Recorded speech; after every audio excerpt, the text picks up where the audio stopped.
Last 24 ವರ್ಷದಲ್ಲಿ ಇದೇ first time Nasdaq 12%, 12% ಒಂದೇ ಒಂದು ದಿವಸದಲ್ಲಿ ರ್ಯಾಲಿ ಕೊಟ್ಟಿರೋದು. ಹೌದು, ರೀಸೆಂಟ್ ಆಕ್ಟಿವಿಟೀಸು ನಿಮಗೆ ಗೊತ್ತೇ ಇದೆ. ಟ್ರಂಪ್ ಟ್ರೇಡ್ ವಾರ್ ಅನ್ನ ಮಾಡ್ತಾ ಇದ್ರು. ಟ್ರಂಪ್ ಟ್ರೇಡ್ ವಾರ್ ಇಂದ ಮಾರ್ಕೆಟ್ಸ್ ಎಲ್ಲ ಕ್ರಾಶ್ ಆಗಿತ್ತು. ಸೊ ಫೈನಲಿ ಟ್ರಂಪ್ ಕಡೆಯಿಂದ ಇನ್ನೊಂದು ಅಪ್ಡೇಟ್, ಅದು ಕೂಡ ಬಿಗ್ ಅಪ್ಡೇಟ್ ಸಿಕ್ಕಿದೆ. ಟ್ರಂಪ್ ಟ್ರೇಡ್ ವಾರ್ ಏನ್ ಮಾಡ್ತಾ ಇದ್ರು, ಟ್ಯಾರಿಫ್ ವಾರ್ ಏನ್ ಮಾಡ್ತಾ ಇದ್ರು, ಟ್ಯಾರಿಫ್ ಅನ್ನ ಏನ್ ವಿಧಿಸ್ತಾ ಇದ್ರು ಬೇರೆ ದೇಶಗಳಿಗೆ, ಅದನ್ನ ಸದ್ಯಕ್ಕೆ 90 ದಿವಸಗಳ ಮಟ್ಟಿಗೆ ಅದನ್ನ ಪಾಸ್ ಮಾಡಿದ್ದಾರೆ. ಓನ್ಲಿ ಚೈನಾ ದೇಶಕ್ಕೆ ಬಿಟ್ಟು ಮಿಕ್ಕಿದಂತಹ ಎಲ್ಲಾ ದೇಶಕ್ಕೆ ಪಾಸ್ ಮಾಡಿದ್ದಾರೆ ಅಂತ ಹೇಳ್ಬೋದು. ಇದೊಂದು ಬಿಗ್ ಅಪ್ಡೇಟ್ ಆಗಿರುತ್ತೆ ಸ್ಟಾಕ್ ಮಾರ್ಕೆಟ್ಸ್ಗೆ. ಅದೇ ಕಾರಣಕ್ಕೆ ನ್ಯಾಸ್ಡಾಕ್ ಕಾಂಪೋಸಿಟ್ ಏನಿದೆ U S markets 12% rally, 1857 points ರ್ಯಾಲಿಯನ್ನ ಕೊಟ್ಟಿದೆ. ಇದು ಸ್ಟಾಕ್ ಕೂಡ ಅಲ್ಲ, ಇದೊಂದು ಇಂಡೆಕ್ಸ್. ನಮ್ಗೆ ಯಾವ ರೀತಿ ನಿಫ್ಟಿನೋ ಅದೇ ರೀತಿ ಯು ಎಸ್ ಮಾರ್ಕೆಟ್ಸ್ಗೆ ಇಂಡೆಕ್ಸ್ ನ್ಯಾಸ್ಡಾಕ್ ಕಾಂಪೋಸಿಟ್ ಅನ್ನೋದು. ಸೊ ಇದರಲ್ಲಿ 12% ರ್ಯಾಲಿ ಅನ್ನೋದು ಬಂದಿದೆ. ಇದರ ಇಂಪ್ಯಾಕ್ಟ್ ನಮ್ಮ ಇಂಡಿಯನ್ ಸ್ಟಾಕ್ ಮಾರ್ಕೆಟ್ಸ್ಗೆ ಏನಾದರೂ ಇರತ್ತಾ, ನಮ್ಮ ಗ್ಲೋಬಲ್ ಮಾರ್ಕೆಟ್ಸ್ಗೆ ಏನಾದರೂ ಇದರ ಇಂಪ್ಯಾಕ್ಟ್ ಇರತ್ತಾ ಅಂತ ನೋಡೋದಾದ್ರೆ ಖಂಡಿತ ಇದ್ದೇ ಇರುತ್ತೆ. ಯು ಎಸ್ ಮಾರ್ಕೆಟ್ಸ್ ಅನ್ನೋದು ವಿಶ್ವದ ಬಲಿಷ್ಠವಾದ ಒಂದು ಮಾರ್ಕೆಟ್ಸ್ ಆಗಿರೋದ್ರಿಂದ ನೀವು ನೋಡಬಹುದು 15,600 ಲೆವೆಲ್ಸ್ ಇಂದ ಒಂದೇ ಸರಿ ಸ್ಪೈಕ್ ಅಪ್ ಆಗಿರೋದು ಈ ಪಾಸಿಟಿವ್ ನ್ಯೂಸ್ಗೆ. ಯಾವಾಗ ಟ್ರಂಪ್ ಅವರು ಒಂದು ಪಾಸಿಟಿವ್ ನ್ಯೂಸ್ ಅನ್ನ ಅಪ್ಡೇಟ್ ಮಾಡ್ತಾರೆ ಟ್ಯಾರಿಫ್ ಬಗ್ಗೆ. ಸೊ ಇದರ ಪರಿಣಾಮನೇ ಗ್ಲೋಬಲ್ ಮಾರ್ಕೆಟ್ಸ್ ಅಲ್ಲಿ ಆಲ್ಮೋಸ್ಟ್ ಎಲ್ಲಾ ಮಾರ್ಕೆಟ್ಸ್ ಪಾಸಿಟಿವ್ ಅಲ್ಲಿ ಟ್ರೇಡ್ ಆಗ್ತಾ ಇದಾವೆ. ಎಲ್ಲಾ ದೇಶದ ಮಾರ್ಕೆಟ್ಸ್ ಪಾಸಿಟಿವ್ ಅಲ್ಲಿ ಟ್ರೇಡ್ ಆಗ್ತಾ ಇದಾವೆ ಅಂತ ಹೇಳ್ಬೋದು. ಯುರೋಪಿಯನ್ ಮಾರ್ಕೆಟ್ಸ್ ಈಗ ಏನ್ ಟ್ರೇಡ್ ಆಗ್ತಾ ಇದಾವೆ ಅವು ಕೂಡ ಆಲ್ಮೋಸ್ಟ್ 4%, 5%, 6% ಅಷ್ಟು ಮೇಲೆ ಹೋಗ್ತಾ ಇದಾವೆ ಅಂತ ಹೇಳ್ಬೋದು. ಇನ್ನು ಗಿಫ್ಟ್ ನಿಫ್ಟಿ ಏನಿದೆ, gift Nifty almost 734 points up side ಅಲ್ಲಿ ಟ್ರೇಡ್ ಆಗ್ತಾ ಇದೆ.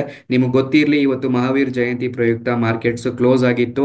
ಅದೇ ಕಾರಣಕ್ಕೆ ನಮ್ಮ ಇಂಡಿಯನ್ ಸ್ಟಾಕ್ ಮಾರ್ಕೆಟ್ ಅಲ್ಲಿ ಈ ರ್ಯಾಲಿಯನ್ನ ನಾವು ನೋಡೋದಕ್ಕೆ ಸಿಗ್ಲಿಲ್ಲ.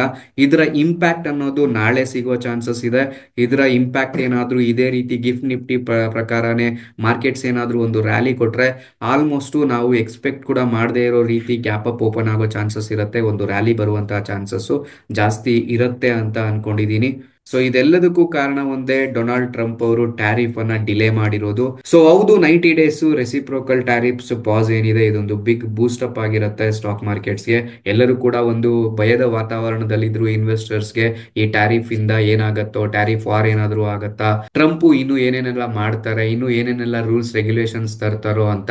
ಸೊ ಇವಾಗ ಸದ್ಯಕ್ಕೆ ಅದಕ್ಕೆ ಒಂದು ಪಾಸ್ ಬಿದ್ದಿದೆ, ಅದಕ್ಕೊಂದು ಬ್ರೇಕ್ ಬಿದ್ದಿದೆ ಅಂತ ಹೇಳ್ಬೋದು.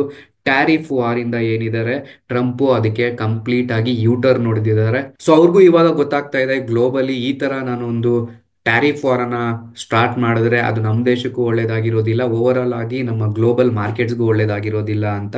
ಸೊ ಸದ್ಯಕ್ಕೆ ಅವರು ಇನ್ನೂ 90 ದಿವಸ ಪಾಸ್ ಮೋಡಲ್ ಇಟ್ಟಿದ್ದಾರೆ.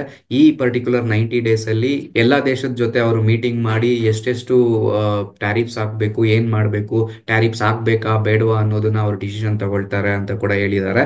ಸೊ ಇದೊಂದು ಬಿಗ್ ಅಡ್ವಾಂಟೇಜ್ ಆಗಿರುತ್ತೆ ಇಂಡಿಯನ್ ಸ್ಟಾಕ್ ಮಾರ್ಕೆಟ್ಸ್ಗೆ. ಸೊ ಹಂಗಂತ ಟ್ಯಾರಿಫ್ ಕಂಪ್ಲೀಟ್ ಆಗಿ ನಿಲ್ಲಾಗಿದೆಯಾ ಅಂದ್ರೆ ನಿಲ್ಲಂತೂ ಆಗಿಲ್ಲ. 10% ಬೇಸ್ ಲೈನ್ ರೇಟ್ ಏನಿದೆ ಅದು ಫಿಕ್ಸ್ ಆಗಿರುತ್ತೆ. ಅದು ಬಿಟ್ಟು ಎಕ್ಸ್ಟ್ರಾ 26%, 30, 50 ಈ ತರ ಎಲ್ಲ ಏನ್ ಹಾಕಿದ್ರು ಅದನ್ನ ಇವಾಗ ಪಾಸ್ ಮಾಡಿದ್ದಾರೆ ಅಂತ ಹೇಳ್ಬೋದು. ಸೊ ಇವಾಗ 90 ಡೇಸ್ ಆದ್ಮೇಲೆ ಮತ್ತೆ ಇದು ಬರುತ್ತಲ್ವಾ, ಅವಾಗ ಮಾರ್ಕೆಟ್ಸ್ಗೆ ಏನಾದ್ರು ಸೊ ಬರುವಂತ ದಿವಸದಲ್ಲಿ ಬೇರೆ ದೇಶಗಳ ಜೊತೆ ಚರ್ಚೆ ಮಾಡಿ ಇದ್ರ ಬಗ್ಗೆ ಅವರು ಡಿಸ್ಕಸ್ ಮಾಡಿ ಫೈನಲ್ ಆಗಿ ಅವರ ಡಿಸಿಷನ್ ತಗೊಬಹುದು.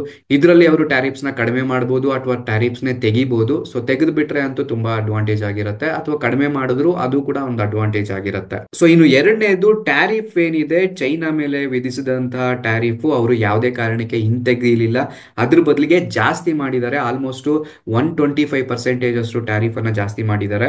ಯಾವಾಗ ಚೈನಾ ಅವರು ನೀವ್ ಆಗ್ತೀವಾ ನಾವು ಆಗ್ತೀವಿ ಅನ್ನೋ ತರ ಒಂದು ಮನಸ್ಥಿತಿಗೆ ಹೋದ್ರು, ಅದರಿಂದ ಟ್ರಂಪ್ಗೆ ಒಂದು ಟ್ರಿಗರ್ ಆಗಿದೆ ಅಂತ ಹೇಳ್ಬೋದು. ಟ್ರಂಪ್ಗೆ ಟ್ರಿಗರ್ ಆಗಿರೋ ಕಾರಣಕ್ಕೆ ಸಿಕ್ಕಾಪಟ್ಟೆ ಟ್ಯಾರಿಫ್ ಅನ್ನ ಅವ್ರ ಮೇಲೆ ಹಾಕ್ತಾ ಇದ್ದಾರೆ ಅಂತ ಹೇಳ್ಬೋದು.